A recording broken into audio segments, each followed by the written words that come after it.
Even though the Strait of Hormuz remains closed due to the U.S. naval blockade, incurring heavy damage to the world and the U.S. economy, the U.S. president is gambling on Iran's total surrender, something which is not based on reality, at the expense of the American people.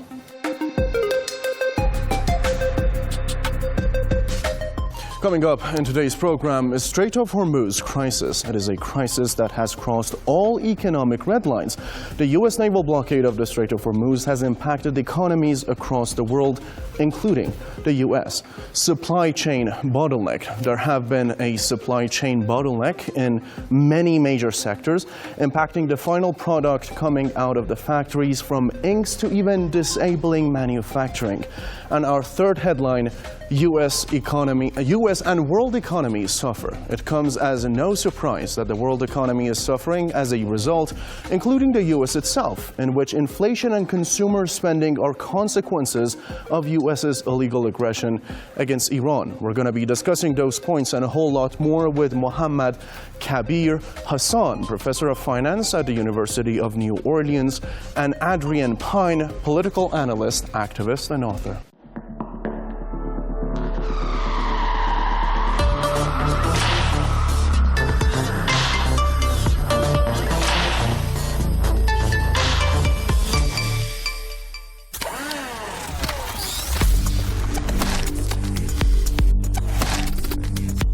Thank you for inviting me to Press TV.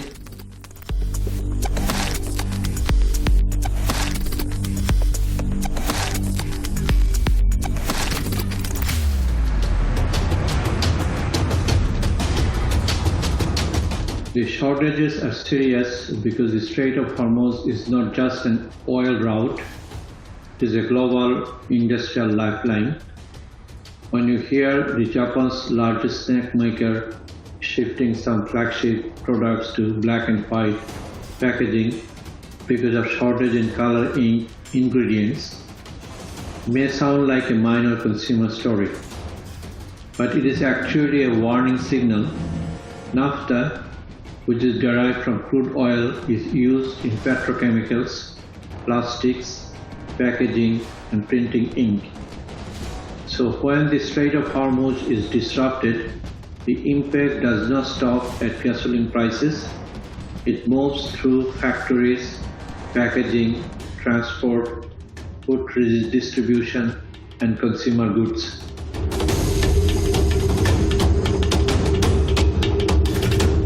Particularly vulnerable because it depends heavily on imported energy and petrochemical inputs.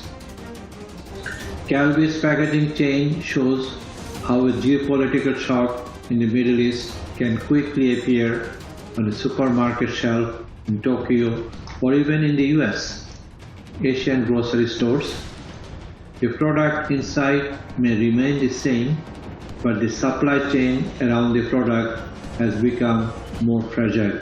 The Strait of Hormuz connects oil and LNG production in West Asia to global markets via the Arabian Sea and in the Indian Ocean. 20% of global oil, or roughly 20 million barrels, and 20% of LNG, 290 million cubic meters, pass through the Strait of Hormuz, with the following being the most popular destinations. The most significant impact is Asia and Europe. 80% of LNG passing through the strait goes to Asia and 20% goes to Europe.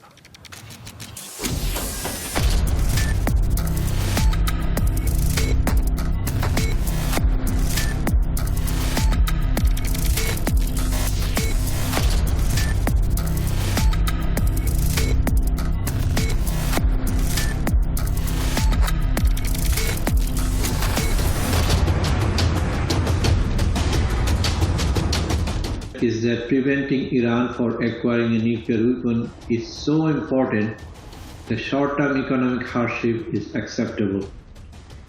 That is a national security argument, but the problem is that national security decisions must also pass the test of proportionality, credibility, and consequences. American households are already feeling the pressure through gasoline, electricity, food, travel, and imported goods. When energy prices rise, they do not stay confined to the pump. They enter trucking, shipping, fertilizer, packaging, and food prices. So the cost is not abstract. It is paid weekly by ordinary families, as you just mentioned, the food costs rising every day and the fuel costs in the United States. The bigger concern is whether the policy is based on a clear and realistic assessment. If intelligence assessments indicate that Iran's nuclear timeline has not dramatically changed, then the administration has to explain why this level of escalation is necessary now. It is not enough to say Iran cannot have a nuclear weapon. Most people agree with that objective in the United States.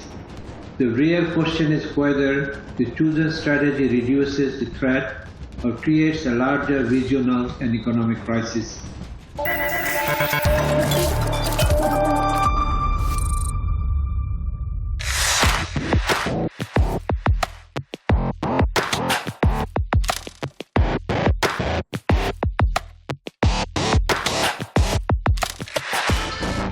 This is the social section of the program. Araghchi said, "We did not create any obstacles in the Strait of Hormuz. The Strait of Hormuz is currently suffering the most from U.S. aggression and the blockade imposed by them. The strait remains open for all commercial ships, but they must cooperate with the Iranian naval forces. The closure of the Strait of Hormuz exposes the stupidity of the modern Western economic model. Entire governments spend decades obsessing over stock prices, ESG slogans, and financial engineering while neglecting the brutal basics of industrial civilization. Now they are discovering that without sulfuric acid, modern society stops functioning. Fuel, munitions, and food, Donald Trump's Iran war rips across U.S. economy. Conflict affects American businesses and consumers at cost of hundreds of billions of dollars in lost output. Inflation is wiping out wage gains. This is the big Achilles heel in the U.S. economy. April wage growth was 3.6%, and April inflation was 4%. Wages are being eaten up by inflation due to the war on Iran. This is a big shift from the past several years when wages were growing well above the inflation rate. And the economy alert. U.S. inflation just jumped to 3.8% in April, the highest in nearly 3 years, as the Iran war sends gas, energy, and grocery prices soaring. Energy costs alone drove over 40% of the spike. Families now spending hundreds more monthly. Is the West Asia conflict hitting your wallet the hardest?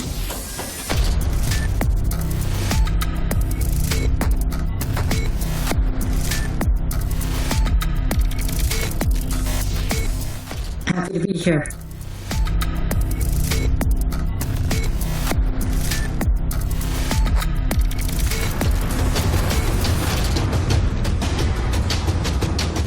International Energy Agency recently referred to this as the largest supply shock in history, and we're really seeing that start to play out around the world.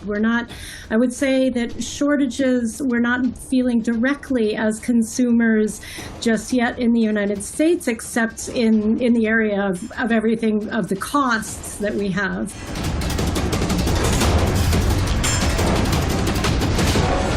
A third of the world's basic fertilizers pass through the Strait of Hormuz. For example, we're already seeing that farmers are making the decision, farmers around the world, including in the United States, are being faced with the decision of just simply not planting crops. And so what we've got is a coming global shortage, and certain shortages that are already showing up, like the one you mentioned in Japan, and gas shortages in Australia and elsewhere. But the shortage that we are facing is certainly dire. I mean, the economists, all the economists I've listened to agree that we are headed toward a global recession, and with that, shortages of food, shortages of gas, and everything else that implies. So we're really headed for a dramatic situation.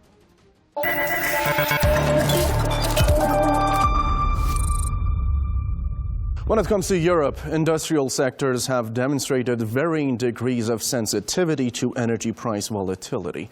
Chemical manufacturing, for example, 35 to 40% cost structure vulnerability. Steel production, 42 to 45% energy cost exposure. And aluminum smelting, 55 to 60% electricity dependency. Automotive assembly, from 15 to 20% direct energy costs.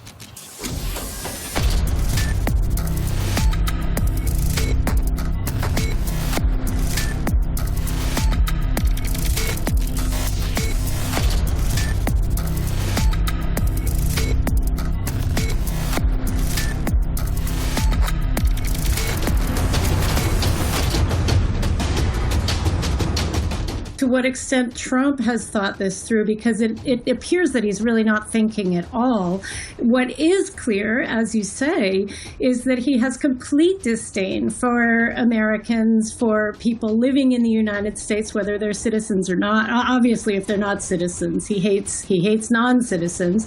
But the fact people in this country have spent around almost $300 per household on extra spending on gas and diesel since the war started, as you're mentioning, and it's estimated that the war is going to cost at least $5,000 per household extra, and that he just said at a press conference yesterday that he's not thinking at all about the cost to consumers or the burden that people in the United States will bear as a result of his war, and still pushing this lie about nuclear weapons that has been so really, I mean, that nobody takes seriously anywhere in the world except for him. When you're negotiating with Iran, Mr. President, to what extent are Americans' financial situations motivating you to make a deal? Not even a little bit.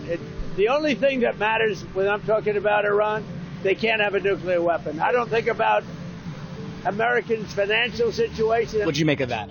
Yeah, you know, that's bull crap. I think that's a true statement. Because, of course, he's not thinking about us at all. You know, I did vote for Trump. Seemed like a lot different, you know, in the beginning. You know, I'm not fully against everything, but, you know, more currently with the way things are going, I don't agree with. I don't think we should be in this war. He doesn't care about our situation. He doesn't. He's just here for pride and ego. He's not lying. And he proves it. Not only that, but also like food stamps and other stuff. He does not care about our financial situation. He cares about giving himself a name. He has, for people in the United States, the fact that his own wealth accumulation and that of his friends and his support for Israel are 1,000 times more important, 1,000,000 times more important than his care for human beings in the United States and the rest of the world. So I think what he's thinking about is his power, is his money, and that of Israel, which obviously he's working fully in line with. But the rest of us are left hung out to dry. And obviously, we in the United States are not the ones who are suffering the most from this war. It's, you know, the people in Iran and the people, you know, in Palestine, Lebanon, everywhere that Israel has been so violently attacking and committing genocide against over the past years.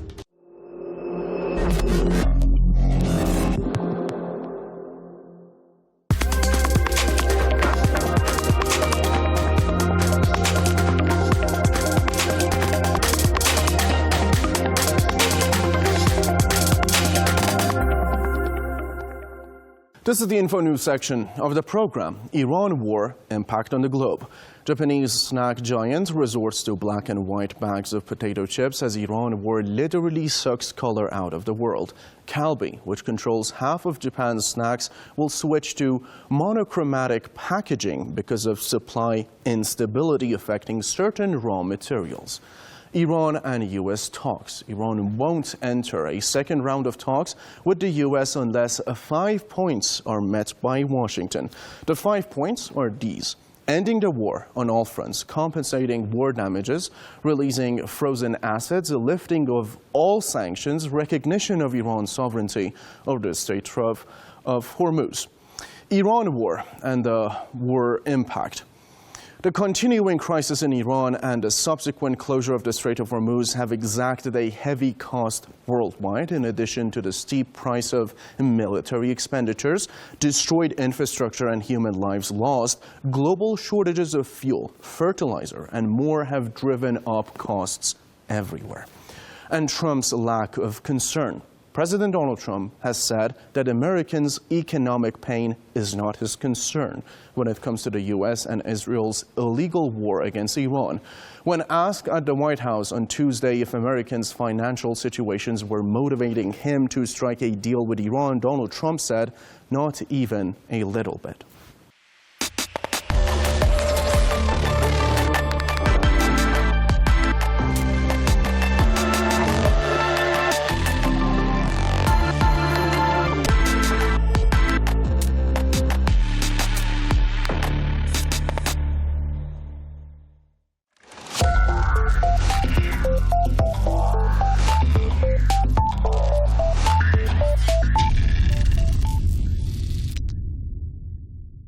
This is the in-depth section of the program. The illegal U.S. war of aggression against Iran is crushing American families. The true price tag has hit tens of thousands of American households. And while this is happening, more and more Americans are questioning why should the U.S. government and U.S. President Donald Trump are so much money on this highly unpopular war when there are Americans who are suffering in the U.S.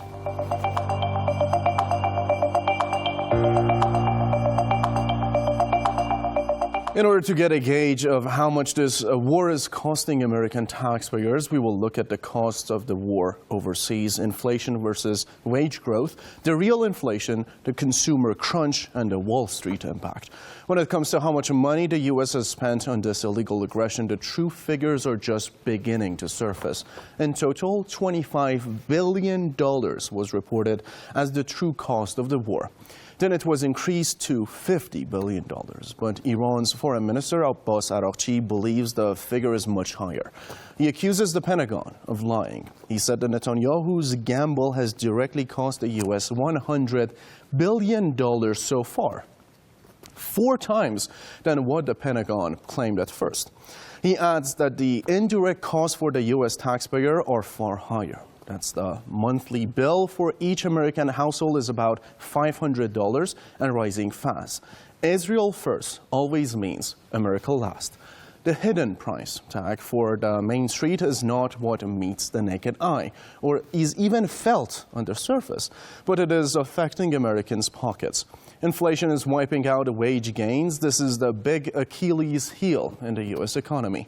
April wage growth was 3.6%, while April inflation is 4%. And what this means is that wages are being eaten up by inflation. This is a big shift from the past several years when wages were growing well above the inflation rate. Now, on that point, let me bring in Mohammad Kabir Hassan, professor of finance at University of New Orleans. Professor, welcome back. The question that I had is, food supply chains are right now under attack, and what we are having is a chain reaction. For example, we have a sulfuric acid, which is used in fertilizers. If both of them we are in a shortage of, then we'll have a food shortage. Naphtha is another example. A problem with naphtha happens, herbicide and pesticides will be less in the market as well, which means, again, less food. On the other side of the coin, we have El Nino happening, which will lead to drought, and then we'll have less food. The question that I have is, how much longer before riots break out worldwide over these shortages? To predict with precision, but history tells us that they do not begin only when food disappears. They begin when food becomes unaffordable, when governments lose credibility, and when people believe the burden is unfairly distributed. The current risk is real because several pressures are converging at the same time. First, energy disruption raised the cost of farming, transport, refrigeration, and food processing. Second, fertilizer markets are under stress. Fertilizer is not optional. It determines yields or food production. If farmers cannot afford or access fertilizer, the effect may not appear immediately on grocery shelves, but it appears in the next planting and harvest cycles. Third, petrochemical storage. But the 3.6% inflation does not reflect the price increases on other goods. This chart does, from gasoline to airfares, electricity, fruits, hospital serves, and clothing. These are the real figures, which shows how much inflation is much higher in basic necessities. Based on The Economist, American consumers had paid $35 billion more for gasoline and diesel since the war on Iran began. According to a report by Brown University's Watson School of Public Affairs, that's about $268 per household, or about the cost of a week's worth of groceries. So how severe is the consumer crunch? Kraft Heinz CEO reports lower-income families running out of money, dipping into savings. Costco CFO confirms shoppers switching from beef to chicken and even canned proteins, which is a very bad sign for the American families, especially in this season, who love to grill their meats, especially outside. This is what the CEO of McDonald's has said. He warned that the customers of McDonald's are increasingly skipping breakfast entirely. Even though stocks are riding high on AI bets, every belligerent Trump move is tanking the market. The illegal aggression has already wiped out roughly $3.5 trillion in company values. Bankers openly ask if anyone cares if the Strait of Hormuz stays blocked. Now, on that point, let me bring in our other guest, Adrienne Pine, visiting researcher of University of California at Riverside. Adrienne, my question is this. One of the impacts of this illegal war in Iran has been the threat of food insecurity. One UN report indicated that around 40 million people can go hungry worldwide due to the rising food costs. Are we looking at the possibility of riots breaking out everywhere in the world? Well, your guess is as good as mine in terms of, how long it'll take for riots to break out. I do think that will differ in different countries depending on when the absolute shortage begins in different places. What I would say is really important in this instance, however, given that the world can see so clearly who is to blame for this food shortage, is that people, when they protest, that they are articulating this clearly, that they are demanding an end to U.S. imperialism and to Zionist imperialism, because that is what is going to cause famine throughout the world. That is what is going to cause hunger. It's not necessarily the individual governments of people around the world who are going to be starving as a result of these brutal and genocidal actions of Donald Trump and Israel, unless, of course, they are supporting that war, in which case they are, of course, complicit. But as people protest, it's going to be so important that we have a unified message against the violence of Zionist imperialism and really demand a restructuring of multilateral institutions like the United Nations to ensure that something like this is not allowed to happen again, and that the Global South in particular